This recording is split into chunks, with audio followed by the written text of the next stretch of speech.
Señor, te damos gracias por esta tarde, gracias porque tú nos permites estudiar tu palabra. Te pedimos que lo que vamos a ver el día de hoy, tú abras nuestro entendimiento, que lo podamos apropiar a nuestra vida, Señor.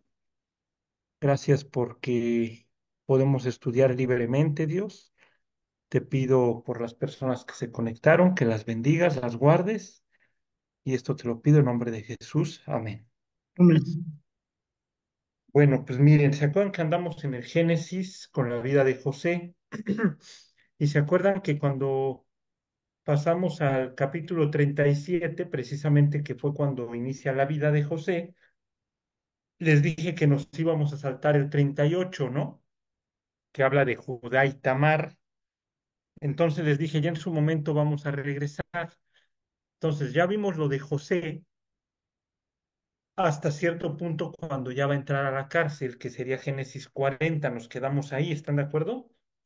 Lo último que vimos fue con la esposa de Potifar, e incluso les explicaba de que muchas veces donde terminamos conociendo mejor a Dios es como tipo David en la cueva, o piensen en Juan en el Apocalipsis que lo escribe desde una isla llamada Patmos, ¿no?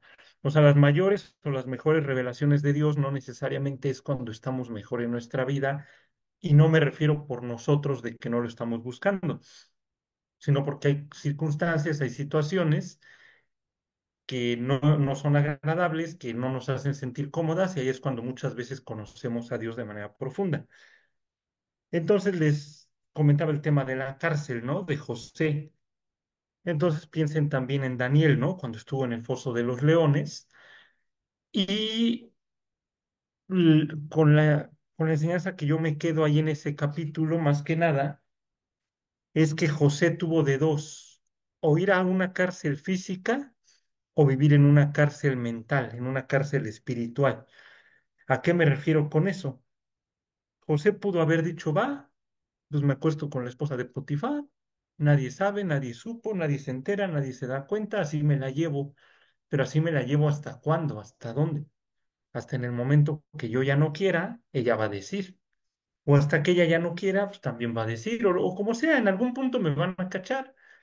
Y al final del día, mientras no me cachan, yo vivo mal. ¿Sí me explico? Mentalmente vivo en esta cárcel en donde le estoy fallando a Dios, no me siento bien, lo que ustedes quieran. Y José, ¿por cuál decidió? Por la física. El que dijo, no, yo no voy a pecar contra Dios, yo no voy a estar con mala conciencia, yo no voy a estar escondiéndome, o sea, yo no voy a andar ahí. No, mejor, pues si me van a meter a la cárcel física, que me metan. Aparte, yo no hice nada, ¿no? O sea, al final del día yo no lo hice, pues no me importa, ¿no? Y entonces, siempre que tengan la oportunidad de decidir entre me clavo esta lana, entre hago esta tranza, mejor miento para salir, o sea, donde tengan la situación de o que me corran o me la llevo así, pero vivo mal o lo que sea, mil veces como José. ¿Sabes qué? Esto no está bien y yo no me siento cómodo haciéndolo.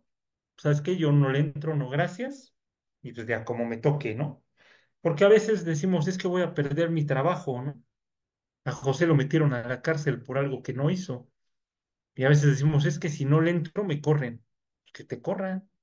Tienes que tener carácter y tienes que ser congruente y de una sola pieza. Y si tú dices que esto es así, no puedes actuar de otra manera. Entonces, un ejemplo, si tienes gente a tu cargo, no puedes ser grosero, gritar, ser gandalla.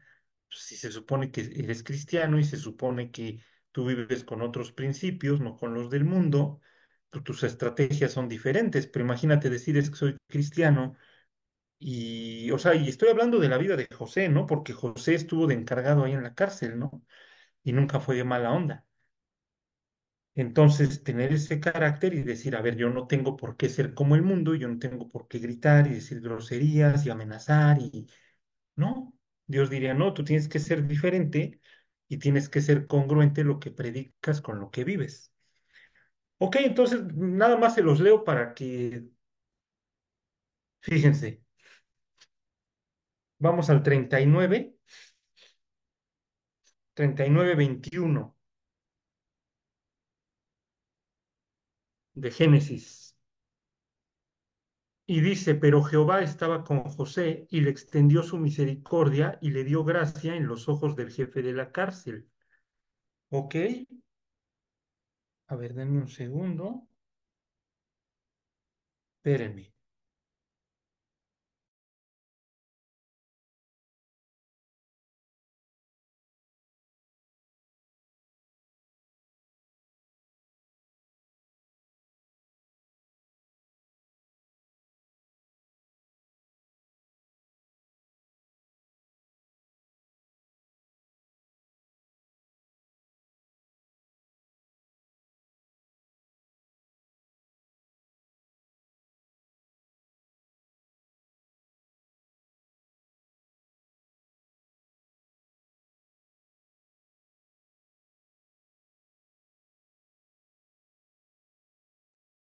Ya quedó. Es que se iba a apagar esta compu, tuve que ir por el cable, perdón. Entonces dice, pero Jehová estaba con José y le extendió su misericordia y le dio gracia en los ojos del jefe de la cárcel. Y el jefe de la cárcel entregó en mano de José el cuidado de todos los presos que había en aquella prisión. Todo lo que se hacía allí, él lo hacía. No necesitaba atender el jefe de la cárcel cosa alguna de las que estaban al cuidado de José, porque Jehová estaba con José y lo que él hacía, Jehová lo prosperaba, ¿no?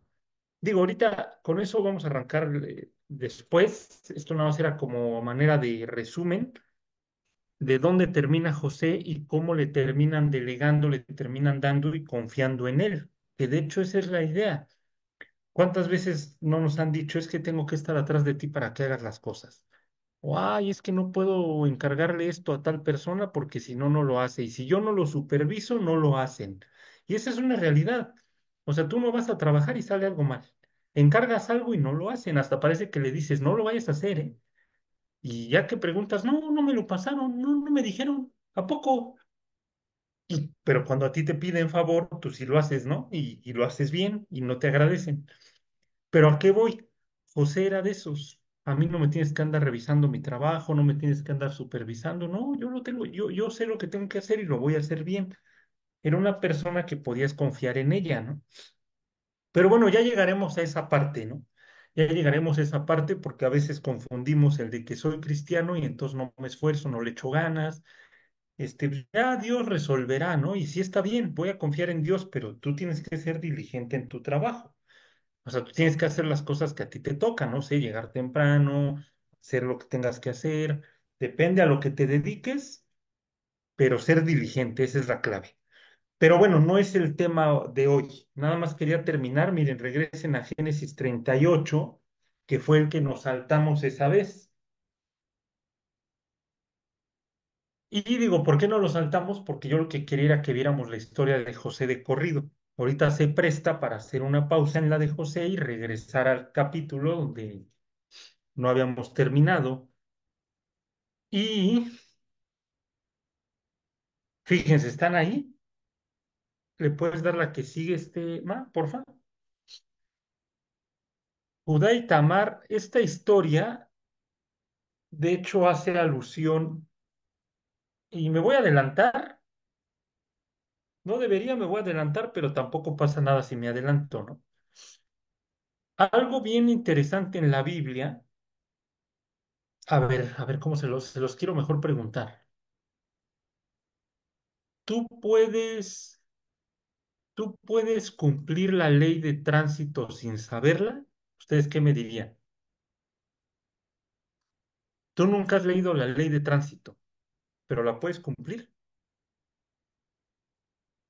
¿O es forzoso leerla para luego cumplirla? ¿Qué me dirían? La segunda. Ok. Ok, ¿alguien tiene otra diferente? Eh, pues es que, por ejemplo, pasarte un alto, ¿a eso te refieres? No, no, yo me refiero a cumplir una ley que tú no conoces, ¿lo puedes hacer? Ah, bueno, no, no necesitas saberlo. ¿Seguras? O sea, tú no sabes lo que es sumar, pero sabes sumar. Ujú. O sea, cuando el niño de 2 años que su cerebro no razona te pide Coca-Cola, ¿pero por qué te pide Coca-Cola si no sabe ni qué Que significa Coca-Cola, no sabe ni quién es la empresa, no sabe ni de qué está hecha, pero te la pide, ¿no? La prueba. Sencillo. ¿Cuándo le fue dada la ley a Moisés? O precisamente a quién le fue dada la ley, a Moisés. ¿Moisés vivió cuándo? ¿Antes o después de los patriarcas? Después, Después, muchísimo después. Primero fue Abraham, Isaac, Jacob, José, las 12 tribus, lo que ustedes gusten y manden, y ya después Moisés, ¿no? Le fue dada la ley a Moisés. Y en la ley de Moisés, Levítico 11 te dice los animales limpios e impuros. Y te dice de cuáles puedes comer y de cuáles no. Pero sí se habían dado cuenta que desde el diluvio Dios ya le había dicho a Noé, y Noé es mucho antes de Abraham y muchísimo antes de Moisés, ya le había hablado de los animales limpios e impuros y le había dicho cuántas parejas de cada uno.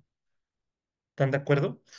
A eso es a lo que yo me refiero, que tú no necesitas, yo jamás en la vida he leído la ley de tránsito, sin embargo sé que si veo un rojo me tengo que parar. Sin yo saberla, la puedo cumplir. ¿Cuál es lo ideal? Que la tengo que leer para aprendérmela y luego cumplirla. Pero lo que les quiero decir, un egipcio, si no comía cerdo, ya estaba cumpliendo la ley de Jehová. Un egipcio, al no matar, al no sacrificar a un bebé, etcétera, ya estaba cumpliendo. Eso es lo que les quiero decir. En esta historia se va a citar, y está mal dicho porque no se cita, tú no puedes citar hacia adelante, tú citas hacia atrás. Más bien tendrías que decir, de Deuteronomio citaron la historia de Judá y Tamar, pero como todavía no llegamos a Deuteronomio, todavía no existe la ley, lo que les quiero comentar es, luego es muy ridículo decir es que, los judíos y su ley, y antes de que no tenían ley, entonces podían hacer lo que querían. No, aún sin la ley escrita, aún sin la ley en la tabla, si me explicó, Dios ya les dejaba ver qué era lo que esperaba de ellos. Entonces, hasta Deuteronomio 25 es que tú te enteras que si tú vives con tu hermano o con tu familiar y tienes una esposa y tú mueres, tu hermano tiene que llegarse a ella, la tiene que redimir. Y si él se muere, el otro hermano, y si él se muere, el tío, el primo, el pariente más cercano. ¿Se acuerdan de esa historia? Eso viene hasta Deuteronomio, ¿eh? O sea, Deuteronomio es muchísimo después de lo que estamos viendo. Entonces, ¿a qué voy? Eso viene en Deuteronomio, la ley de la redención, la ley de no dejar un vientre judío sin tener descendencia, pero curiosamente en esta historia la cumplen. Y esta historia es la que más adelante a Jesús le citan los saduceos cuando lo están probando. ¿Se acuerdan? Maestro, había una mujer que tenía un esposo y se murió y vino el hermano y luego vino el otro y vinieron 7, ¿no? Y en el cielo, ¿con quién va a ser su marido? No le están citando una historia a lo tonto. Precisamente le están citando Judá y Tamar, porque es parte de esta historia.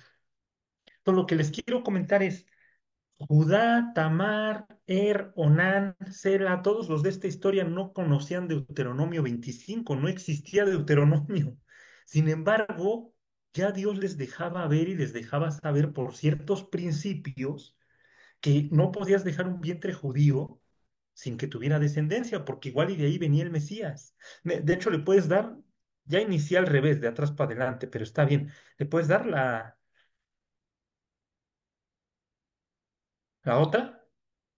otra más, otra. Ahí está. Empecé al revés, perdón, pero se prestó el punto. A eso es a lo que yo me refiero, la implementación de la ley. Oye, pero todavía no tengo ley.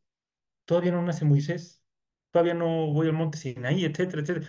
Y Dios dirá, no importa, no necesitas hasta cierto punto la ley para cumplirla. Eso es a lo que yo me refiero. Y de hecho en Romanos dice algo muy similar en Romanos 2 cuando habla de los gentiles, que ellos sin guardar la ley o sin conocer la ley son ley para sí mismos, tipo como la conciencia. Oye, ¿tú le tienes que decir a un niño qué está bien y qué está mal? No, Dios le dejó una conciencia con cierta moral en donde el niño en automático, y siempre les pongo el mismo ejemplo, el niño de 3 años le mete un zape al niño de 2 años y en automático, ¿qué hace el que le metió el zape? ¿Qué va a hacer? Se esconde, no da cara. Y si le dicen, oye, ¿tú le diste el zape? ¿Qué te va a decir? No, porque en su cerebro, su conciencia lo acusa. Esa sería su ley, ¿sí me explico? Sin que nadie le diga, oye, no está bien que te sapes a tu hermano, porque la consecuencia está, como tipo cuando llegan a la escuela, ¿no? No corro, no empujo, no grito, y en las escaleras, y ahí les leemos a los niños, no, regla número uno, regla número dos, y se acuerdan cuando tomas distancia uno, dos, tres, o sea, no necesitas muchas veces la regla o la ley para tú cumplirla. Y a veces queremos vivir cuadrados, encajonaditos, y es que esto no es así, esto sí es así, y no dejamos que Dios nos vaya guiando en el espíritu, ¿sí me explico? Y no dejamos, nos torturamos diciendo, es que ya llevo tantos años y no dejo el cigarro, no dejo las groserías. Y Dios dice, y entre más te concentres y quieras dejarlo, menos lo vas a dejar. Vive en la ley del espíritu, llénate de él, no le hagas caso a lo demás, déjate guiar y en automático vas a dejar lo que no está bien y vas a empezar a hacer lo que está bien. ¿Están de acuerdo? Entonces, miren, fíjense, vamos, ya que empezamos ahí, miren, vamos a Deuteronomio 25.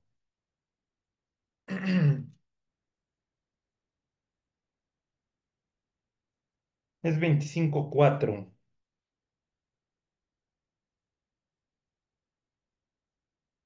¿Ok?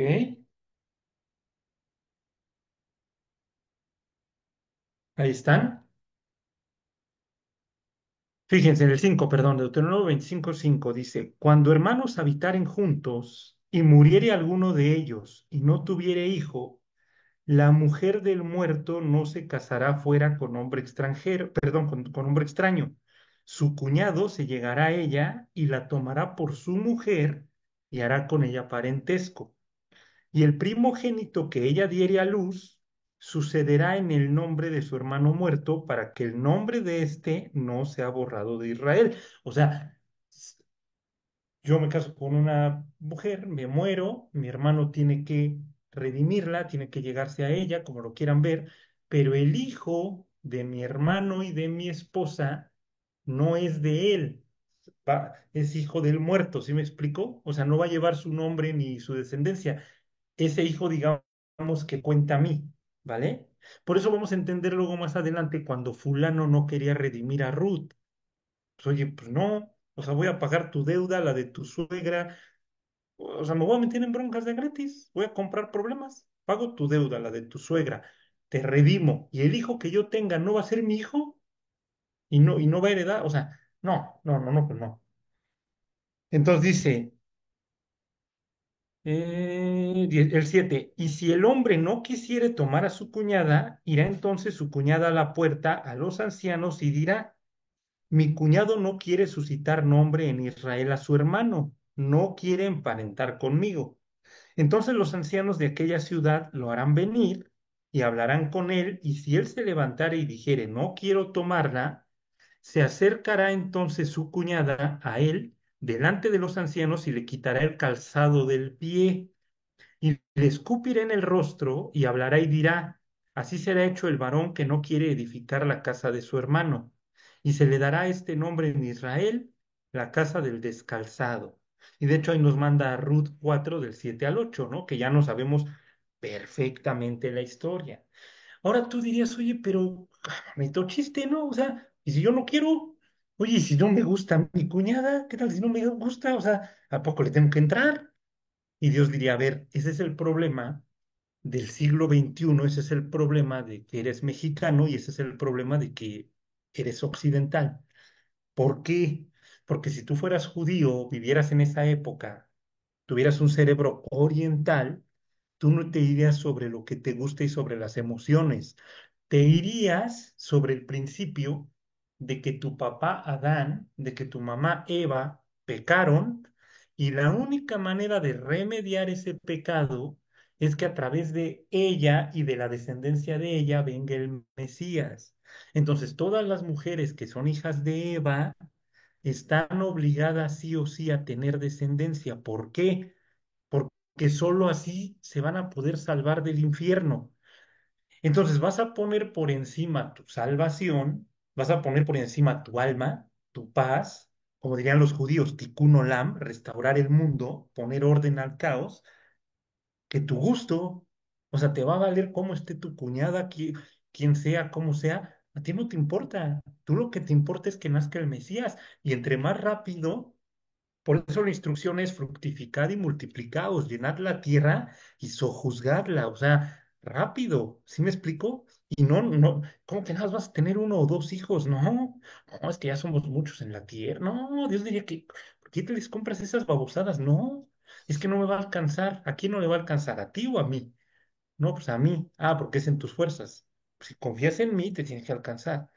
Entonces, desde ahí vemos cómo todo lo volteamos y Dios diría, a mí no me interesa, tú no puedes dejar un vientre judío sin que tenga descendencia, porque igual en uno de esos viene el Mesías. Y si a ti se te ocurre no levantarle descendencia a alguien, te mato. No, pero ¿por qué me vas a matar? Pues porque lo que tú estás haciendo es no querer restaurar el mundo. Y no querer, con eso tú lo que me mandas es, no me importa el Mesías, no me importa que venga, no me interesa. Aunque puede ser mi hijo, me vale. Entonces, así como te vale y estás corriendo el riesgo de que no nazca, pues te tengo que matar. ¿Sí me explico? Pues es tan grave el problema que nos vemos, con permiso, vámonos. Entonces, ¿cuál es la idea de esa ley? Que tú no puedes dejar un vientre judío porque igual y de ahí viene el Mesías. Ya una vez que nace el Mesías, ya no tiene sentido eso, ya no, sí la tienes que redimir, pero ya no tienes que llegarte a ella ni, no, no, no, simplemente le haces el paro, ¿no? Se murió tu hermano, se murió tu esposo, soy el hermano, a ver, vente para acá y te ayudo. Pero ok, ahí están, fíjense, ¿cuál es el principio? Génesis 3:15.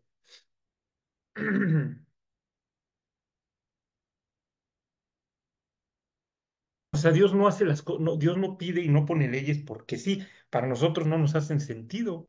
Es más, yo ahorita diría, no, pues no, o cualquiera ahorita diríamos, no, pues es que no, pues no quiero, no, no, no me gusta, o no, eso está raro, ¿no? Pues, ¿cómo crees? Si es mi cuñada, o lo que ustedes quieran. Pero vean ellos, qué responsabilidad tenían. Dice, y pondré enemistad entre ti y la mujer, está hablando con el diablo entre tu simiente y la simiente suya. Esta te herirá en la cabeza y tú le herirás en el calcañar. Entonces ese principio viene desde Génesis, desde esta promesa. ¿Sabes qué? El hijo de la mujer te va a derrotar a ti, Satanás. Entonces, ¿qué es lo primero que hace el diablo? El diablo no es tonto, al contrario, es súper sabio, es astuto. Entonces, ¿qué dice? El hijo de la mujer me va a matar a mí. Ok, entonces, ¿qué vamos a hacer? Pues que Caín mate a Abel antes de que Abel me mate. Entonces, efectivamente, Caín mata a Abel. Por eso la expresión primera de Juan cuando dice que Caín era del maligno. No, no es porque varios dicen, no, es que traen la interpretación de cuando comió del fruto prohibido no era un fruto, es que tuvo relaciones sexuales con Satanás, y entonces el hijo de Satanás y de Eva es Caín. Ah, hasta cierto punto, pero están fumados, ¿no? O sea, no tiene nada que ver. Pero lo que sí tiene todo que ver es que Caín era del maligno en el sentido de que traía los mismos principios, ¿no? Entonces, por eso Caín mata a Abel. Cuando nace el hijo de la promesa, cuando nace Isaac a Abraham, ¿qué sucede? ¿Quién lo quiere matar? Ismael quiere matar a Isaac. Ahí está el diablo de nuevo, no, yo no tengo que permitir que nazca el Mesías. En Génesis 6, a ver, 200 ángeles que se metan con las humanas y corrompan el ADN. ¿Para qué? Para que no nazca el Mesías. Porque si nace el Mesías, yo ya valí. Entonces yo necesito garantizar que no me ganan. ¿Cómo? Evitando que nazca el Mesías. Por eso en Apocalipsis 12, cuando dice que el dragón se paró frente a la mujer para devorar a su hijo tan pronto como naciese, esa es la expresión que desde el Génesis hasta que nació el Mesías, todo el tiempo el diablo estuvo con Faraón. Piensen en Moisés. ¿Qué hacía Faraón con los varones de los judíos? Los ahogaba en el Nilo. Entonces la idea, y persiguieron, bueno, querían matar a Moisés, Aarón y todos ellos. Entonces, ¿qué quería hacer Goliat con David? Matarlo.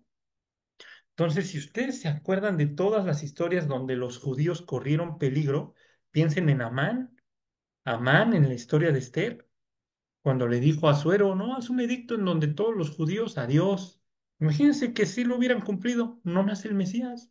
Y entonces tuvo que interceder Esther, precisamente como un tipo de Cristo, para que no muriéramos. Bueno, para que no murieran.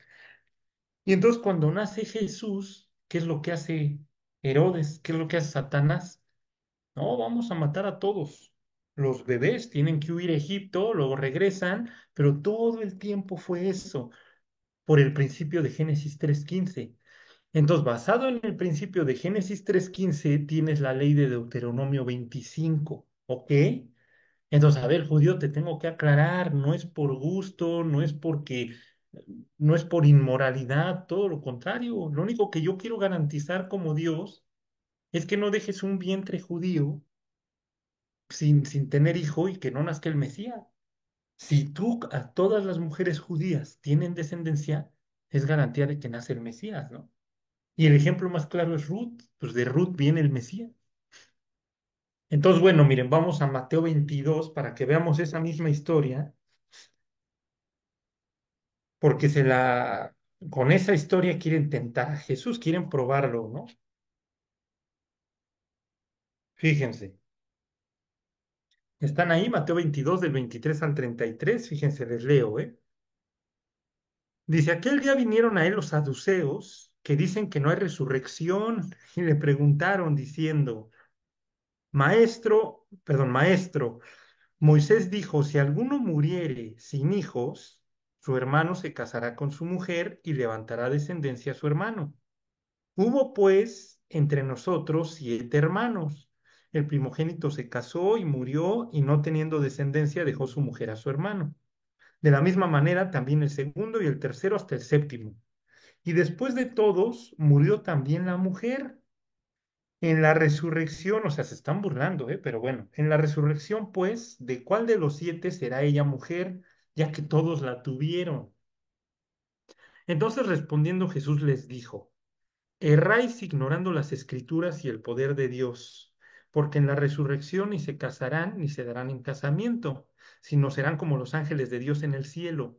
Pero respecto a a la resurrección de los muertos, ¿no habéis leído lo que os fue dicho por Dios cuando dijo, yo soy el Dios de Abraham, el Dios de Isaac y el Dios de Jacob? Dios no es Dios de muertos, sino de vivos.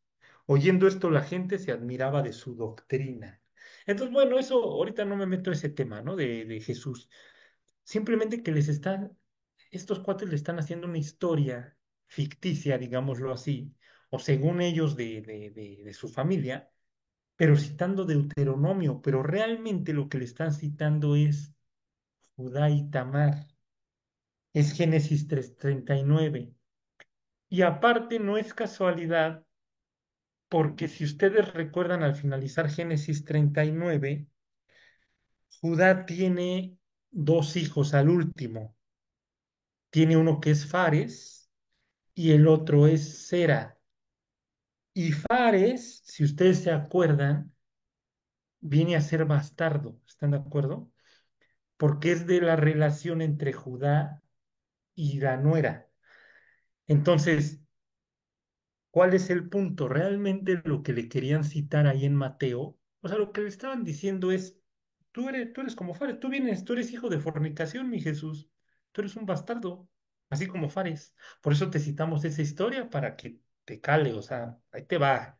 Estamos hablando de ti, ¿no? O sea, se los hago entre paréntesis, pero realmente eso era lo que ellos no les interesaba que si la ley decía, que si los 7 hermanos, ellos lo único que querían era calarlo, probarlo, demostrarle que no había resurrección de muertos, demostrarle que Este, se me fue, espérenme.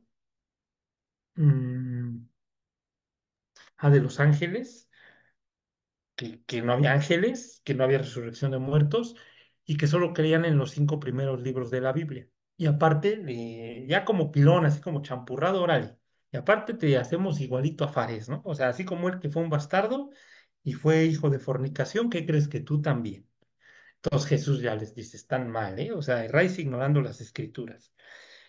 Pero bueno, entonces, ahora sí regresemos, a ver más, regresa. Me adelanté, de todos modos lo íbamos a ver, no pasa nada. Pero bueno, exactamente. Miren, vamos al 38:1, vamos a leer.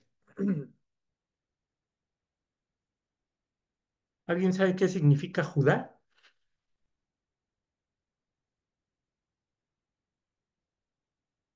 Bueno, ahorita si saben me dicen, dice, aconteció en aquel tiempo que Judá se apartó de sus hermanos y se fue a un varón adulamita que se llamaba Ira. Uy, entonces, a ver, vamos a 1 Corintios 15:33, a ver qué dice. Ya que lleguen lo leen, porfa, ¿no? Alguien que lo tenga.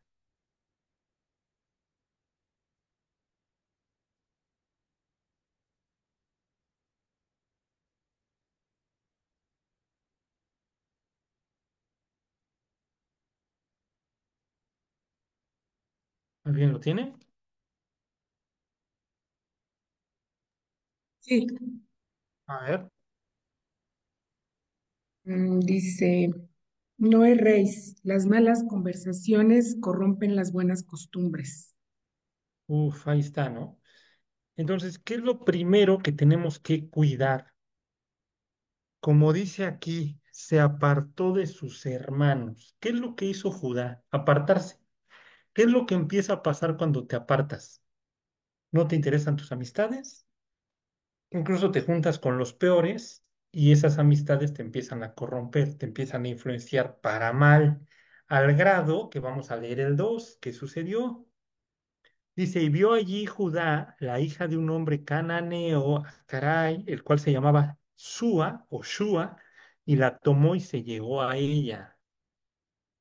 Entonces, ¿está bien o está mal todo eso? ¿Qué, qué garantía hay cuando nos apartamos? La garantía de que todo va a salir mal.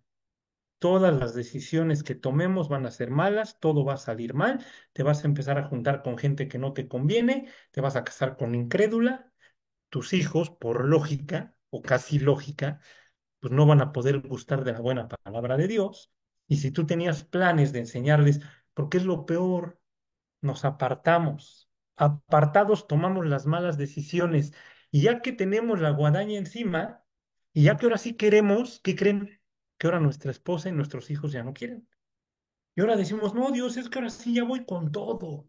Y Dios dice, es que ese ir con todo era antes. Porque ahorita que vas a ir con todo, ya tus hijos ya no quieren. Ya no les interesa. A tu esposa nunca le ha interesado. A tu familia, en tu trabajo, lo que tú quieras. Dios dice, mejor las decisiones más importantes, tómalas cuando estés bien conmigo. Porque si te apartas y empiezas a tomar decisiones, la única garantía es que va a haber problemas. Eso fue lo que le empezó a pasar a Judá. ¿Y cuál es el problema? No nada más veámoslo como Judá. Judá ya es un adulto. Judá se va a casar, Judá va a tener sus hijos y Judá va a casar a sus hijos. Otro de los problemas de cuando te apartas de Dios es que te casas rápido y te casas mal. Te casas joven y te casas mal. ¿Y qué crees? Y casas a tus hijos jóvenes. Ese es el problema. Y eso fue lo que pasó con Judá. En esta historia, José todavía ni tiene esposa, todavía no tiene hijos. José se va a casar años después y va a tener dos. A lo mejor se las compro, ¿no? Que Judá le lleve unos 20 años a José. Va, póngale 20, 25, a lo mejor, entre 15 y 25 se las compro. Pero aquí vamos a hablar en un capítulo de que Judá ya va a tener nietos. ¿Se me explicó? Entonces dices, a ver, José todavía ni se casa. José está adquiriendo sabiduría, José está agarrando nivel. ¿Y tú te vas a casar mal?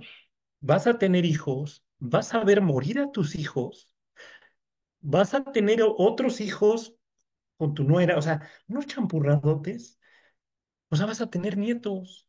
¿A qué voy? ¿Está mal? No, el problema es el tiempo, ¿no? Que nos apresuramos, tomamos decisiones rápido y mal. ¿Ok? Y bueno, dejen ustedes Judá. Jacob sigue vivo.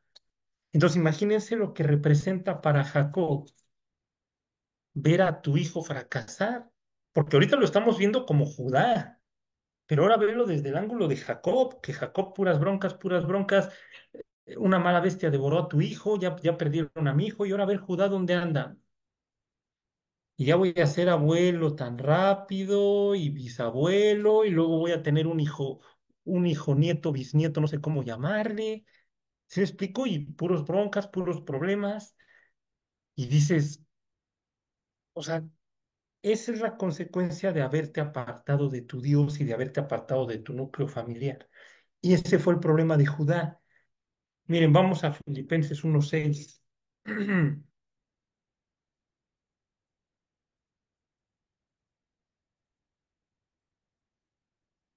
Ahí estamos.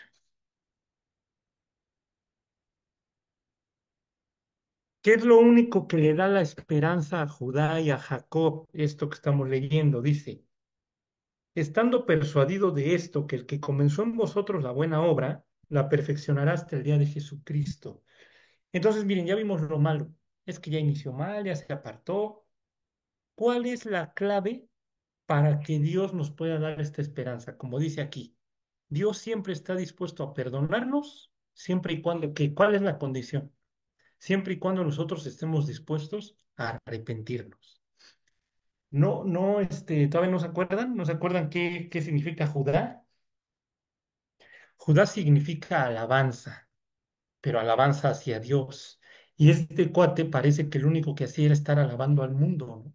Alabando al Dios de este siglo. Y Dios diría, no, tú al que me tienes que alabar es a mí. Ah, ¿te refieres a cantar las de Marcos Vidal? No, alábame con tu vida, adórame, ten una devoción hacia mí, entrégame tu vida. Y Judá todo lo contrario.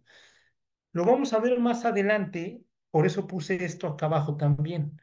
Lo vamos a ver más adelante porque precisamente Judá, más adelante, y todo tiene que ver, Judá va a ser el único que va a interceder por José cuando se venga la bronca choncha. Y por esa que intercede es que a Judá le dan ¿cómo les diría? Le dan como, ay, no sé cómo llamarlo.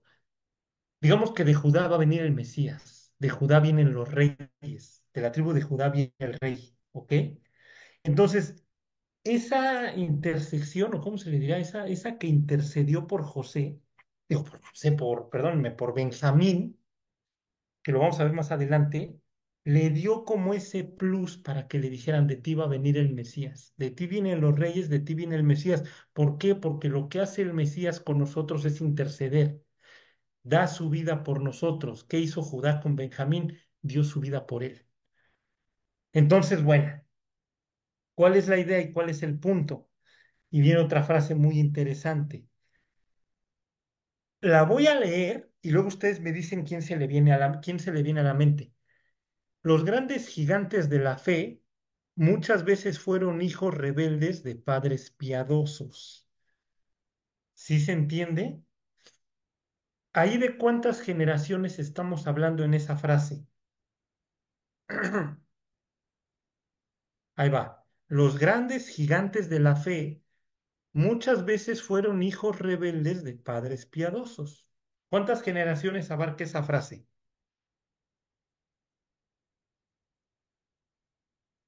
¿Qué dices? No sé, no tengo comprensión lectora, ¿no? Dos. ¿Dos? Seguros. Los grandes gigantes, uno, esa es una. Muchas veces fueron hijos rebeldes, dos, de padres piadosos, tres. Aquí te está hablando del abuelo, del hijo y del nieto. Ujú. Díganme una historia en el Antiguo Testamento que te hable de un abuelo, de un hijo y de un nieto, y que se cumpla tal. lo que estamos viendo. Se las simplifico. Nieto exquisito, papá podrido y abuelo exquisito. Eran reyes.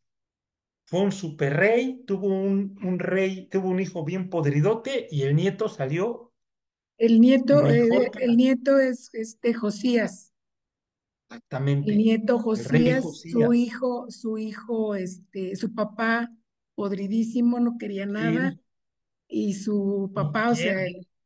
ay, ¿Cómo se llama? el rey, no me acuerdo el rey, pero me acuerdo el nieto, Josías, bien ¿Quién era el exquisito. papá? De hecho, Josías fue el rey, el más joven, el más A pequeñito, los 8 años. a los ocho Y años. Josías celebró la Pascua. Sí, Y Josías consultaba a Jehová y lo que ustedes quieran. ¿Quién era el papá de Josías? El peor rey de Israel no era tuvo al me- Joacim, no, gobernó 55. Fue el gobierno más largo y peor, ¿no? no me acuerdo de su nombre de su papá, porque de hecho Josías Son de precisamente primaria, ¿eh? quitó todas las. Bueno, ¿quién fue el abuelo de Josías? No nos vamos de aquí, ¿eh? Hasta que quedan 10 minutos. Saquen sus acordeones, saquen sus... Y le enseñó bien el abuelo, ¿eh? Le enseñó súper bien. Y lo primero que le enseñó es sobre la idolatría, que no, esos dioses no tienen poder, ¿no? Y que De buscara hecho, fue siempre el a que, Dios. Josías fue el que encontró los rollos. Bueno, en esa época encontraron los rollos. Su abuelo fue cuate de Isaías. Ahora sí me están quedando a deber, ¿eh? No, no, de plano no. Es que, ay, no me acuerdo si el Amón, no, Del papá te la creo, pero del abuelo, el abuelo era Ezequías. no, ¿Se acuerdan de Isaías cuando va y le dice que ya se va a morir y luego ora y le concede otros 15 años, etcétera? Y el hijo de Ezequías era el nefastosísimo Manasés. O sea, tuvo al peor hijo y tuvo al mejor nieto. Entonces tampoco es regla. Entonces Ezequías era el rey, tuvo a su hijo Manasés, que fue el peor rey y el que más gobernó en toda la historia de Israel y el peor. Hizo todas las asqueros. Yo creo que Salomón se quedó corto, ¿no? Y luego Manasés tuvo a Josías. Y Josías fue prácticamente, para mí, en lo personal, yo creo que después de David, Josías. Si no es que hasta Josías, ¿eh? Porque de hecho se Josías. dice que ni antes ni después de Josías hubo rey como él, tal cual. Y hasta yo creo que en una de esas David andaba bailando, ¿eh? Pero bueno, ¿por qué se los comento? Porque precisamente eso muchas veces pasa. Los grandes gigantes de la fe muchas veces fueron hijos rebeldes de padres piadosos. Padre piadoso Ezequías, hijo rebelde Manasés y el gigante de la fe Josías. ¿Están de acuerdo? Entonces, eso hasta cierto punto se va a cumplir con, ¿cómo se llama? Con Judá. ¿Por qué? Porque el papá de Judá, ¿quién es? Jacob. Hijo rebelde, hijo nefasto, Jacob por los suelos. Solo hasta que se convierte cambia, pero Jacob era de lo peor. ¿Y quién era el papá de Jacob? Isaac, un jefazazo. Isaac era un hombre de fe. Entonces piénsenlo, el nieto de Isaac es Judá. Entonces es cuando dices, ok, ok, ya me cuadra, ya me hace sentido. ¿Cuál es la idea y con qué quiero que no nos casemos? Que, es que mi hijo, no, es que mi hijo ve, es un borracho, es un drogo, no lee, no quiere. Pues en algún punto puede prender. Judá estaba por los suelos y terminó siendo un cuate ejemplar al grado que Dios le dio la oportunidad que a través de él viniera el Mesías. a través de una vida podrida, asquerosa. O sea, Judá de plano, yo creo que de todos era de los peorcitos. A lo mejor Rubén, pero Judá era de los peorcitos. Cometió pecados que no debía, se alejó de Dios, se alejó de su papá, lo deshonró, se casó con una cananita o cananea, no debía de hacerlo. Todo lo que no debía de hacer Judá lo hizo. Y terminó siendo ¿qué? El papá de Jesús, el papá del Mesías. De esa tribu vienen los reyes y viene el Mesías. Y tú dirías, pero no, pero es que entonces, y Dios diría, es que yo soy así, a mí me encanta así, lo vil y menospreciado, a mí me gusta lo podrido, a mí me gusta lo que no es para deshacer lo que es, me gusta lo necio para ganarle a lo sabio de este mundo. Por eso no nos casemos, no, cuando veamos a un cristiano y wow, su Biblia bien subrayadota en primera fila, igual y no, igual y no. Y a lo mejor ves al cuate que ni va, que a veces va, que todavía toma, que como que las chavas, que esto y que el otro, y a la mera hora va a ser el megapastor. Nosotros no somos Dios. Y como yo les decía el martes, ¿no? En el estudio, cada que Faraón le decía a Moisés, ora por mí, intercede por mí, ¿qué hacía Moisés? Lo hacía. Él oraba.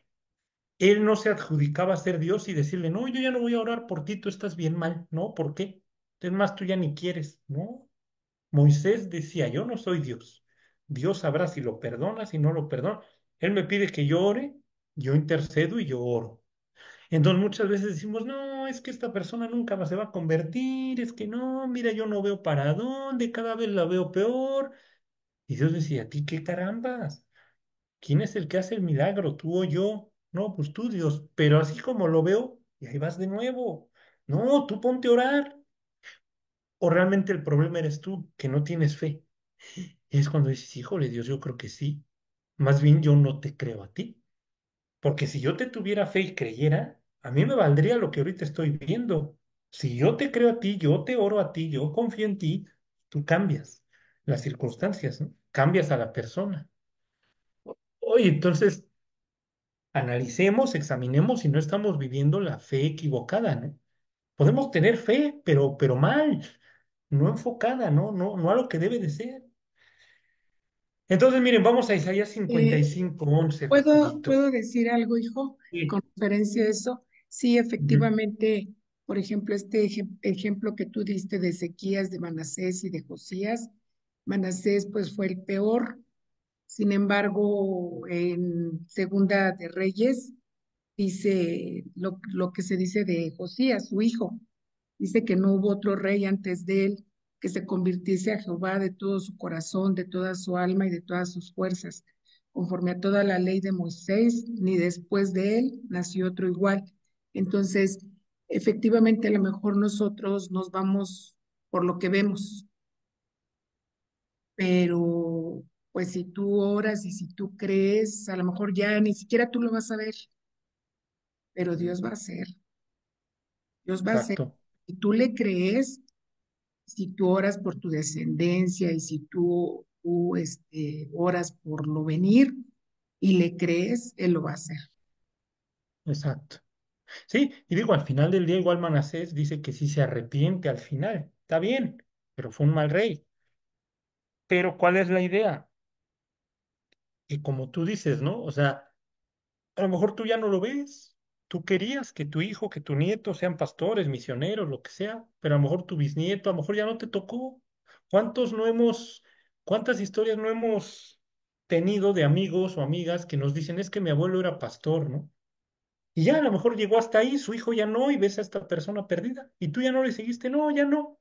Y a lo mejor el papá o la mamá del abuelo oraban por él o el bisabuelo, a que su descendencia, llegó el bisnieto, que fue el que fue pastor y luego se volvieron a perder, como haya sido.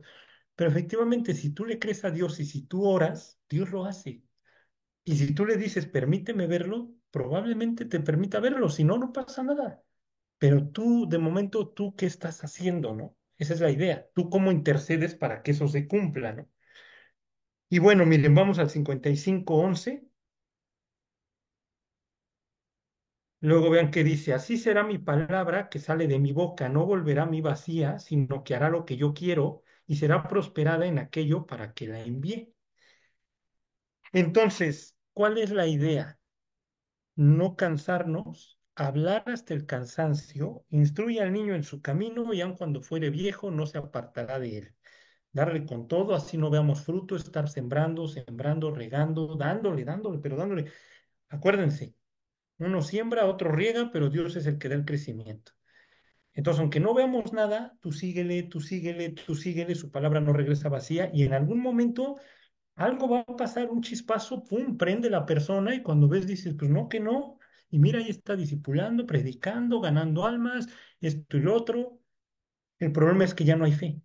Ya volteamos, decimos, es que ya no hay nadie, es que nadie quiere. Dios dice, así estaba yo contigo, tampoco querías. Y ve, ahí estás, ¿no? Y ganas almas y hablas de Cristo y lo que tú quieras. Ahí estás en la batalla. Entonces, ¿cuál es nuestra chamba? Capacitarnos, aprender y permearlo, irlo. Tiene que ser tipo una cultura. Tú le tienes que enseñar a los demás, esto es así, esto es así, esto es así, para que los demás, a su vez a otros y a su vez a otros, y llegue a la persona indicada y vámonos. A ver, ¿le puedes dar la que sigue? Y terminamos con esta. Fíjense, vamos rápido al 38 3 al 5.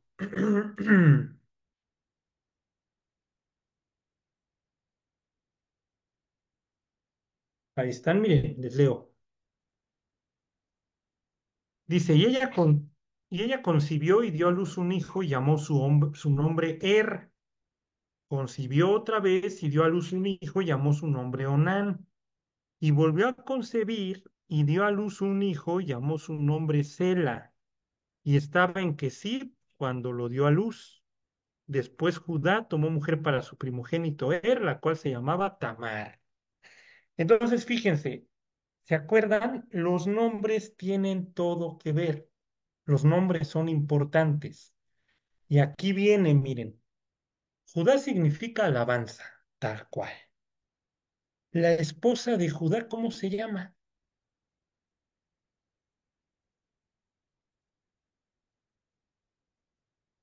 No, no dice, no lo menciona. ¿Por qué? Porque era cananita. Es como fulano. No, pues tú no. Entonces Dios dice, ni pierde el tiempo mencionándola. Ella no era parte de, no. Y de hecho no es casualidad. De ahí no viene el Mesías. Viene de Judá y Tamar. O sea, no viene de la primera, ¿sí me explico? O sea, y de Tamar sí dice el nombre. Entonces, bueno, ¿qué significa Para que vean, ¿cómo creen que se llamaba la esposa? Nada más vean los hijos que tienen, los hijos, los nombres que tienen los hijos. Enemistad. Ah, caray. Onán, maldad. Dices, ah, caray. No, pues están con todo. ¿Cómo se habrá llamado su esposa, no? Chismes, ¿no? La neuras, o no sé, cómo haya sido, ¿no? Pero imagínense, no. ¿Cómo habrá sido más bien? Ah, no, sí. Bueno, entonces dices, el último, Sela, ahí ya como que ya Judá andaba, porque Sela significa renuevo o renovación. Piensa en cuántas veces en la Biblia tienes que renovar tus votos, ¿no? O precisamente aquí todas son hechas nuevas, ¿no? Las cosas viejas pasaron y aquí todas son hechas nuevas. Y van a venir otros dos que también son de Judá, que es Fares, que significa brecha, y cera o seraj, que significa floreciente o radiante o brillo. Eso ya llegaremos. ¿Le puedes dar a la otra?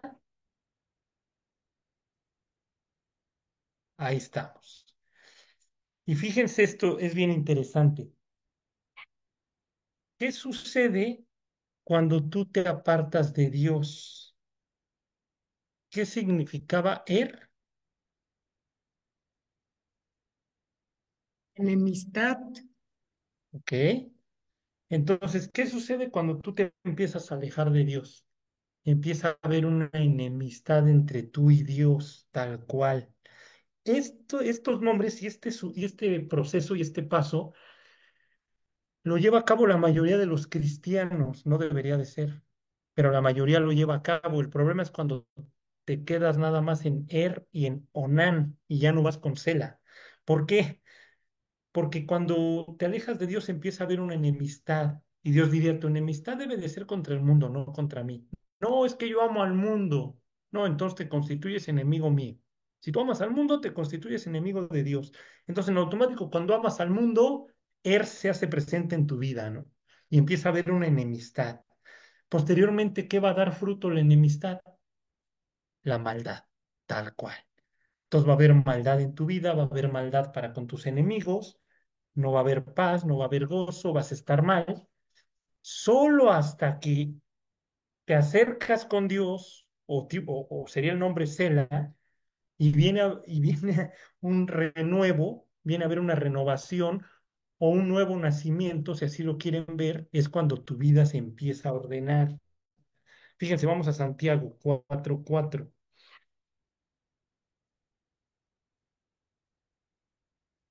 Ahí están,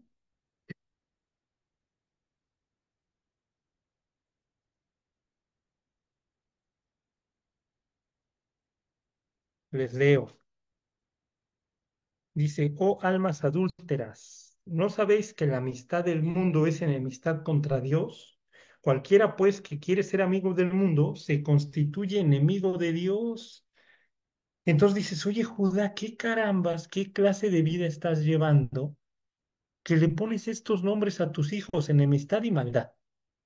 Y eso es a lo que te estás dedicando, te alejaste de tu familia, te estás deshonrando a tu padre, te fuiste con malas amistades, ya te casaste mal, ya tuviste una esposa incrédula, no te basta, le pones el nombre hacia tus hijos, amas el mundo porque estás en enemistad con Dios y te dedicas a hacer pura maldad, pura maldad.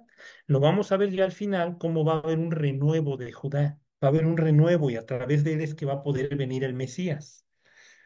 Ok, entonces, bueno, miren, pues si quieren vamos a dejarle. Se va rápido, vamos a dejarle ahí y nos vemos el otro domingo y ya continuamos con esto, ¿va? Vamos a orar. Señor, te queremos agradecer mucho, Padre, por tu palabra. Te pedimos que, por favor, tú no permitas, Dios, que nos alejemos de ti, que creemos una enemistad, Señor. No permitas la maldad en nuestra vida, sino llévanos a hacer un renuevo, Dios. Llévanos a dar fruto, a florecer, Dios. Que no permitamos que en nuestra vida, Señor, haya momentos así como en la vida de Judá, que nos mantengamos a la línea, Dios, que como lo vimos, Señor, anhelemos ser como Josías, Dios, que oremos por nuestra descendencia, Padre. Sabemos bien que ya no va a venir el Mesías en ese sentido, Dios, pero sí llévanos a buscar tu rostro, a orar para que las siguientes generaciones, Dios, puedan aprender de ti, puedan compartir lo que tú eres, Señor, que nuestros descendientes, Señor, te sigan, que no se aparten del camino. Y te pedimos, Señor, que tú nos bendigas y nos guardes en esta tarde. Te lo pedimos en nombre de Jesús. Amén.